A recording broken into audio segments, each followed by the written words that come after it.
شروع اللہ کا نام لے کر جو بڑا مہربان نہایت رحم والا ہے۔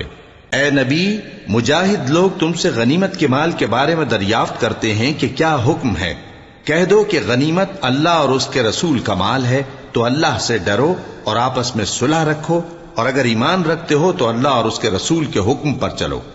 مومن تو وہ ہیں کہ جب اللہ کا ذکر کیا جاتا ہے تو ان کے دل ڈر جاتے ہیں، اور جب انہیں اس کی آیتیں پڑھ کر سنائی جاتی ہیں تو ان کا ایمان اور بڑھ جاتا ہے، اور وہ اپنے پروردگار پر بھروسہ رکھتے ہیں، اور وہ جو نماز قائم کرتے ہیں اور جو مال ہم نے ان کو دیا ہے اس میں سے نیک کاموں میں خرچ کرتے ہیں، یہی سچے مومن ہیں، اور ان کے لیے ان کے پروردگار کے ہاں بڑے بڑے درجے ہیں اور بخشش اور عزت کی روزی ہے۔ ان لوگوں کو اپنے گھروں سے اسی طرح نکلنا چاہیے تھا جس طرح تمہارے پروردگار نے تم کو تدبیر کے ساتھ اپنے گھر سے نکالا، اور اس وقت مومنوں کی ایک جماعت ناخوش تھی۔ وہ لوگ حق بات میں اس کے ظاہر ہونے کے بعد تم سے جھگڑنے لگے، گویا موت کی طرف ہانکے جاتے ہیں اور اسے دیکھ رہے ہیں۔ اور اس وقت کو یاد کرو جب اللہ تم سے وعدہ کرتا تھا کہ ابو سفیان اور ابو جہل کے 2 گروہوں میں سے ایک گروہ تمہارے لیے مغلوب ہو جائے گا، اور تم چاہتے تھے کہ جو قافلہ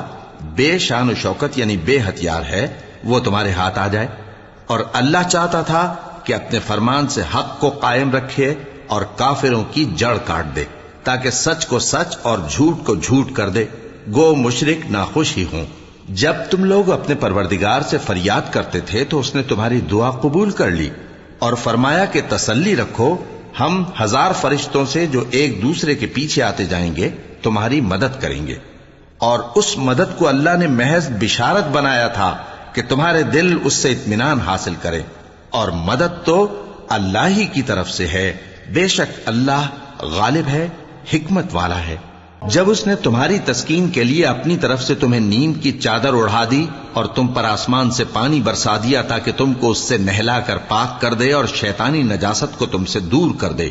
اور اس لیے بھی کہ تمہارے دلوں کو مضبوط کر دے اور اس سے تمہارے پاؤں جمائے رکھے۔ جب تمہارا پروردگار فرشتوں کو ارشاد فرماتا تھا کہ میں تمہارے ساتھ ہوں، تم مومنوں کو تسلی دو کہ ثابت قدم رہیں، میں ابھی کافروں کے دلوں میں رعب و ہیبت ڈالے دیتا ہوں، سو ان کی گردنیں اڑا دو اور ان کی پور پور توڑ دو۔ یہ سزا اس لیے دی گئی کہ انہوں نے اللہ اور اس کے رسول کی مخالفت کی، اور جو شخص اللہ اور اس کے رسول کی مخالفت کرتا ہے تو اللہ بھی سخت عذاب دینے والا ہے۔ یہ مزہ تو یہاں چکھو، اور یہ سمجھ لو کہ کافروں کے لیے آخرت میں دوزخ کا عذاب بھی تیار ہے۔ اے اہل ایمان، جب میدان جنگ میں کفار سے تمہارا مقابلہ ہو تو ان سے پیٹھ نہ پھیرنا، اور جو شخص جنگ کے روز اس صورت کے سوا کہ لڑائی کے لیے کنارے کنارے چلے یعنی حکمت عملی سے دشمن کو مارے یا اپنی فوج میں جا ملنا چاہے، ان سے پیٹھ پھیرے گا تو سمجھو کہ وہ اللہ کے غضب میں گرفتار ہو گیا، اور اس کا ٹھکانہ دوزخ ہے، اور وہ بہت ہی بری جگہ ہے۔ پس تم لوگوں نے ان کفار کو قتل نہیں کیا بلکہ اللہ نے انہیں قتل کیا، اور اے نبی، جس وقت تم نے کنکریاں پھینکی تھیں تو وہ تم نے نہیں پھینکی تھی بلکہ اللہ نے پھینکی تھی۔ اس سے غرض یہ تھی کہ مومنوں کو اپنے احسانوں سے اچھی طرح آزما لے، بے شک اللہ سنتا ہے، جانتا ہے۔ ہوا بھی یوں ہی، اور کچھ شک نہیں کہ اللہ کافروں کی تدبیر کو کمزور کر دینے والا ہے۔ کافروں، اگر تم فیصلہ چاہتے ہو تو تمہارے پاس فیصلہ آ چکا، اگر تم اپنے افعال سے باز آ جاؤ تو تمہارے حق میں بہتر ہے، اور اگر پھر نافرمانی کرو گے تو ہم بھی پھر تمہیں عذاب کریں گے، اور تمہاری جماعت خواہ کتنی ہی بڑی ہو تمہارے کچھ بھی کام نہ آئے گی، اور اللہ تو مومنوں کے ساتھ ہے۔ اے ایمان والو، اللہ اور اس کے رسول کے حکم پر چلو اور اس سے روگردانی نہ کرو جبکہ تم سنتے بھی ہو، اور ان لوگوں جیسے نہ ہونا جو کہتے ہیں کہ ہم نے سن لیا مگر حقیقت میں نہیں سنتے۔ کچھ شک نہیں کہ اللہ کے نزدیک تمام جانداروں میں بدترین وہ بہرے گونگے لوگ ہیں جو عقل سے کام نہیں لیتے، اور اگر اللہ ان میں خیر کی طلب دیکھتا تو ان کو سننے کی توفیق بخشتا، اور اگر یوں ہی انہیں سنوا دیتا تو وہ منہ پھیر کر بھاگ جاتے۔ مومنوں، اللہ اور اس کے رسول کا حکم قبول کرو، جبکہ رسول تمہیں ایسے کام کے لیے بلاتے ہیں جو تم کو زندگی جاوداں بخشتا ہے، اور جان رکھو کہ اللہ آدمی اور اس کے دل کے درمیان حائل ہو جاتا ہے، اور یہ بھی کہ تم سب اس کے روبرو جمع کیے جاؤ گے. اور اس فتنے سے ڈرو جو خصوصیت کے ساتھ انہی لوگوں پر واقع نہ ہوگا جو تم میں گناہگار ہیں، اور جان رکھو کہ اللہ سخت عذاب دینے والا ہے. اور اس وقت کو یاد کرو جب تم زمین مکہ میں قلیل اور ضعیف سمجھے جاتے تھے اور ڈرتے رہتے تھے کہ لوگ تمہیں اڑا نہ لے جائیں، یعنی ختم نہ کر دیں. تو اس نے تم کو جگہ دی اور اپنی مدد سے تم کو تقویت بخشی اور پاکیزہ چیزیں کھانے کو دیں تاکہ اس کا شکر کرو. اے ایمان والو، نہ تو اللہ اور رسول سے خیانت کرو اور نہ اپنی امانتوں میں خیانت کرو، اور تم ان باتوں کو جانتے ہو. اور جان رکھو کہ تمہارا مال اور اولاد بڑی آزمائش ہے، اور یہ کہ اللہ کے پاس نیکیوں کا بڑا ثواب ہے. مومنو، اگر تم اللہ سے ڈرو گے تو وہ تمہارے لیے حق و باطل کا فرق ظاہر کر دے گا اور تمہارے گناہ مٹا دے گا اور تمہیں بخش دے گا، اور اللہ بڑے فضل والا ہے. اور اس وقت کو یاد کرو جب کافر لوگ تمہارے بارے میں چال چل رہے تھے کہ تم کو قید کر دیں یا جان سے مار دیں یا وطن سے نکال دیں. تو ادھر تو وہ چال چل رہے تھے اور ادھر اللہ تدبیر کر رہا تھا، اور اللہ بہترین تدبیر کرنے والا ہے. اور جب ان کو ہماری آیتیں پڑھ کر سنائی جاتی ہیں تو کہتے ہیں یہ کلام ہم نے سن لیا ہے، اگر ہم چاہیں تو اسی طرح کا کلام ہم بھی کہہ دیں. اور یہ ہے ہی کیا، صرف اگلے لوگوں کی حکایتیں ہیں. اور جب انہوں نے کہا کہ اے اللہ، اگر یہ قرآن تیری طرف سے برحق ہے تو ہم پر آسمان سے پتھر برسا یا کوئی اور تکلیف دینے والا عذاب بھیج دے. اور اللہ ایسا نہ تھا کہ جب تک اے پیغمبر تم ان میں تھے انہیں عذاب دیتا، اور نہ ایسا ہے کہ وہ تو بخشش مانگیں اور اللہ انہیں عذاب دے. اور اب ان کے لیے کون سی وجہ ہے کہ وہ انہیں عذاب نہ دے، جبکہ وہ مسجد حرام میں نماز پڑھنے سے روکتے ہیں، جبکہ وہ اس مسجد کے متولی بھی نہیں ہیں. اس کے متولی تو صرف پرہیزگار ہیں، لیکن ان میں کے اکثر نہیں جانتے. اور ان لوگوں کی نماز خانہ کعبہ کے پاس سیٹیاں اور تالیاں بجانے کے سوا کچھ نہ تھی. تو تم جو کفر کرتے تھے اب اس کے بدلے عذاب کا مزہ چکھو. جو لوگ کافر ہیں اپنا مال خرچ کرتے ہیں کہ لوگوں کو اللہ کے رستے سے روکیں، سو ابھی اور خرچ کریں گے، مگر آخر وہ خرچ کرنا ان کے لیے موجب افسوس ہوگا اور وہ مغلوب ہو جائیں گے. اور کافر لوگ دوزخ کی طرف ہانکے جائیں گے تاکہ اللہ پاک سے ناپاک کو الگ کر دے اور ناپاک کو ایک دوسرے پر رکھ کر ایک ڈھیر بنا دے، پھر اس کو دوزخ میں ڈال دے. یہی لوگ خسارہ پانے والے ہیں. اے پیغمبر، کفار سے کہہ دو کہ اگر وہ اپنے افعال سے باز آ جائیں تو جو ہو چکا وہ انہیں معاف کر دیا جائے گا، اور اگر پھر وہی حرکات کرنے لگیں گے تو اگلے لوگوں کا جو طریقہ جاری ہو چکا ہے وہی ان کے حق میں بھی برتا جائے گا. اور ان لوگوں سے لڑتے رہو یہاں تک کہ فتنہ یعنی کفر کا فساد باقی نہ رہے اور دین سب اللہ ہی کا ہو جائے. اور اگر وہ باز آ جائیں تو اللہ ان کے کاموں کو دیکھ رہا ہے، اور اگر روگردانی کریں تو جان رکھو کہ اللہ تمہارا حمایتی ہے، اور وہ خوب حمایتی اور خوب مددگار ہے. اور جان رکھو کہ جو مال غنیمت تم کفار سے حاصل کرو اس میں سے 5واں حصہ اللہ کا اور اس کے رسول کا اور اہل قرابت اور یتیموں کا اور محتاجوں کا اور مسافروں کا ہے. اگر تم اللہ پر اور اس نصرت پر ایمان رکھتے ہو جو حق و باطل میں فرق کرنے کے دن یعنی جنگ بدر میں جس دن دونوں فوجوں میں مٹ بھیڑ ہو گئی تھی ہم نے اپنے محبوب بندے محمد صلی اللہ علیہ وآلہ وسلم پر نازل فرمائی، اور اللہ ہر چیز پر قادر ہے. جس وقت تم مدینے سے قریب کے ناکے پر تھے اور کافر دور کے ناکے پر، اور قافلہ تم سے نیچے اتر گیا تھا، اور اگر تم جنگ کے لیے آپس میں قرارداد کر لیتے تو وقت معین پر جمع ہونے میں تقدیم و تاخیر ہو جاتی، لیکن اللہ کو منظور تھا کہ جو کام ہو کر رہنے والا تھا اسے کر ہی ڈالے، تاکہ جو مرے بصیرت پر یعنی یقین جان کر مرے، اور جو جیتا رہے وہ بھی بصیرت پر یعنی حق پہچان کر جیتا رہے. اور کچھ شک نہیں کہ اللہ سنتا ہے، جانتا ہے. اس وقت اللہ نے تمہیں خواب میں کافروں کو تھوڑی تعداد میں دکھایا تھا، اور اگر بہت کر کے دکھاتا تو تم لوگ جی چھوڑ دیتے اور جو کام درپیش تھا اس میں جھگڑنے لگتے، لیکن اللہ نے تمہیں اس سے بچا لیا. بے شک وہ سینوں کی باتوں تک سے واقف ہے.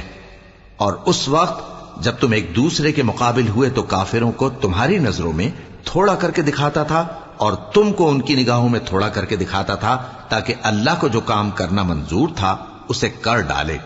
اور سب کاموں کا رجوع اللہ ہی کی طرف ہے۔ مومنو، جب کفار کی کسی جماعت سے تمہارا مقابلہ ہو تو ثابت قدم رہو اور اللہ کو بہت بہت یاد کرو تاکہ مراد حاصل کر لو، اور اللہ اور اس کے رسول کے حکم پر چلو، اور آپس میں جھگڑا نہ کرنا کہ ایسا کرو گے تو تم بزدل ہو جاؤ گے اور تمہاری ہوا اکھڑ جائے گی، اور صبر سے کام لو کہ اللہ صبر کرنے والوں کا مددگار ہے۔ اور ان لوگوں جیسے نہ ہونا جو اتراتے ہوئے یعنی حق کا مقابلہ کرنے کے لیے اور لوگوں کو دکھانے کے لیے گھروں سے نکل آئے اور لوگوں کو اللہ کی راہ سے روکتے ہیں، اور جو اعمال یہ کرتے ہیں اللہ ان کا احاطہ کیے ہوئے ہے۔ اور جب شیطان نے ان کے اعمال ان کو آراستہ کر دکھائے اور کہا کہ آج کے دن لوگوں میں سے کوئی تم پر غالب نہ ہوگا اور میں تمہارا رفیق ہوں، لیکن جب دونوں فوجیں ایک دوسرے کے مقابل صف آرا ہوئیں تو پسپا ہو کر چل دیا اور کہنے لگا کہ مجھے تم سے کوئی واسطہ نہیں، میں تو ایسی چیزیں دیکھ رہا ہوں جو تم نہیں دیکھ سکتے، مجھے تو اللہ سے ڈر لگتا ہے اور اللہ سخت عذاب کرنے والا ہے۔ اس وقت منافق اور کافر جن کے دلوں میں بیماری تھی کہتے تھے کہ ان لوگوں کو ان کے دین نے مغرور کر رکھا ہے، اور جو شخص اللہ پر بھروسہ رکھتا ہے تو اللہ غالب ہے، حکمت والا ہے۔ اور کاش تم اس وقت کی کیفیت دیکھو جب فرشتے کافروں کی جانیں نکالتے ہیں کہ ان کے چہروں اور پیٹھوں پر مارتے جاتے ہیں اور کہتے ہیں اب آگ کے عذاب کا مزہ چکھو، یہ ان اعمال کی سزا ہے جو تمہارے ہاتھوں نے آگے بھیجے ہیں، اور یہ جان رکھو کہ اللہ بندوں پر ظلم نہیں کرتا۔ جیسا حال فرعونیوں اور ان سے پہلے لوگوں کا ہوا تھا ویسا ہی ان کا ہوا کہ انہوں نے اللہ کی آیتوں سے کفر کیا تو اللہ نے ان کے گناہوں کی سزا میں ان کو پکڑ لیا۔ بے شک اللہ زبردست ہے، سخت عذاب دینے والا ہے۔ یہ اس لیے کہ جو نعمت اللہ کسی قوم کو دیا کرتا ہے جب تک وہ خود اپنے دلوں کی حالت نہ بدل ڈالیں اللہ اسے نہیں بدلا کرتا، اور اس لیے کہ اللہ سنتا جانتا ہے۔ جیسا حال فرعونیوں اور ان سے پہلے لوگوں کا ہوا تھا ویسا ہی ان کا ہوا۔ انہوں نے اپنے پروردگار کی آیتوں کو جھٹلایا تو ہم نے ان کو ان کے گناہوں کے سبب ہلاک کر ڈالا اور فرعونیوں کو ڈبو دیا، اور وہ سب ظالم تھے۔ جانداروں میں سب سے بدتر اللہ کے نزدیک وہ لوگ ہیں جو کافر ہیں، سو وہ ایمان نہیں لاتے۔ جن لوگوں سے تم نے صلح کا عہد کیا ہے پھر وہ ہر بار اپنے عہد کو توڑ ڈالتے ہیں اور اللہ سے نہیں ڈرتے، اگر تم ان کو لڑائی میں پاؤ تو انہیں ایسی سزا دو کہ جو لوگ ان کے پس پشت ہوں وہ ان کو دیکھ کر بھاگ جائیں، عجب نہیں کہ ان کو اس سے عبرت ہو۔ اور اگر تم کو کسی قوم سے دغابازی کا خوف ہو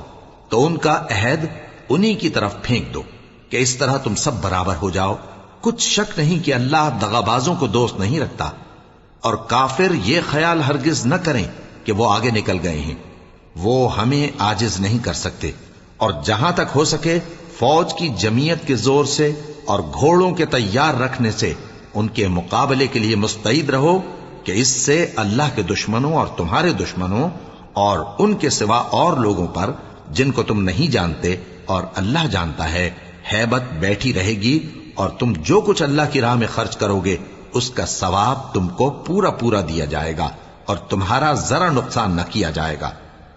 اور اگر یہ لوگ صلح کی طرف مائل ہوں تو تم بھی اس کی طرف مائل ہو جاؤ، اور اللہ پر بھروسہ رکھو، کچھ شک نہیں کہ وہ سب کچھ سنتا ہے، جانتا ہے۔ اور اگر یہ چاہیں کہ تم کو فریب دیں تو اللہ تمہیں کفایت کرے گا، وہی تو ہے جس نے تم کو اپنی مدد سے اور مسلمانوں کی جمعیت سے تقویت بخشی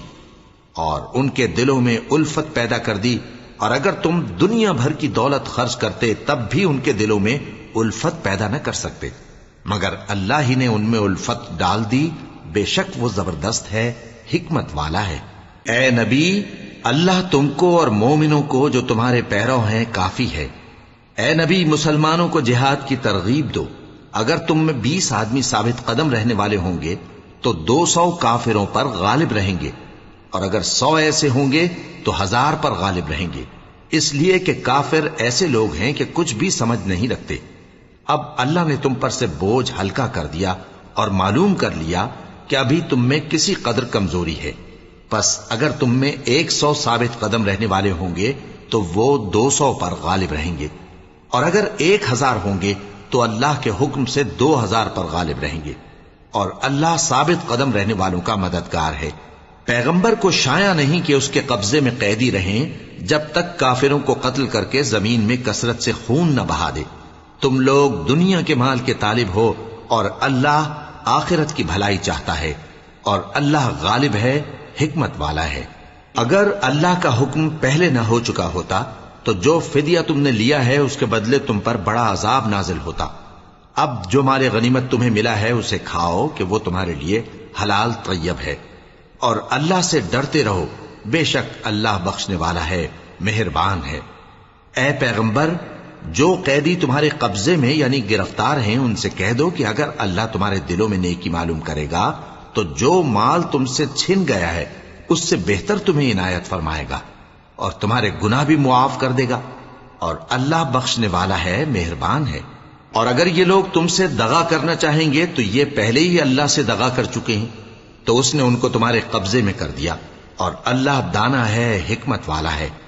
جو لوگ ایمان لائے اور جنہوں نے ہجرت کی اور اللہ کی راہ میں اپنے مال اور جان سے لڑے، وہ اور جنہوں نے ہجرت کرنے والوں کو جگہ دی اور ان کی مدد کی، وہ آپس میں ایک دوسرے کے رفیق ہیں۔ اور جو لوگ ایمان تو لے آئے لیکن ہجرت نہیں کی، تو جب تک وہ ہجرت نہ کریں تم کو ان کی رفاقت سے کچھ سروکار نہیں، اور اگر وہ تم سے دین کے معاملات میں مدد طلب کریں تو تم کو مدد کرنی لازم ہے،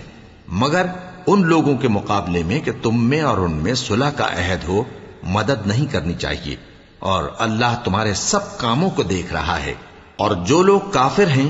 وہ بھی ایک دوسرے کے رفیق ہیں۔ تو مومنو، اگر تم یہ کام نہ کرو گے تو ملک میں فتنہ برپا ہو جائے گا اور بڑا فساد مچے گا۔ اور جو لوگ ایمان لائے اور وطن سے ہجرت کر گئے اور اللہ کی راہ میں جہاد کرتے رہے، اور جنہوں نے ہجرت کرنے والوں کو جگہ دی اور ان کی مدد کی، یہی لوگ سچے مسلمان ہیں۔ ان کے لیے اللہ کے ہاں بخشش اور عزت کی روزی ہے۔ اور جو لوگ بعد میں ایمان لائے اور وطن سے ہجرت کر گئے اور تمہارے ساتھ ہو کر جہاد کرتے رہے، وہ بھی تمہیں میں سے ہیں۔ اور رشتہ دار اللہ کے حکم کی روح سے ایک دوسرے کے زیادہ حقدار ہیں، کچھ شک نہیں کہ اللہ ہر چیز سے واقف ہے۔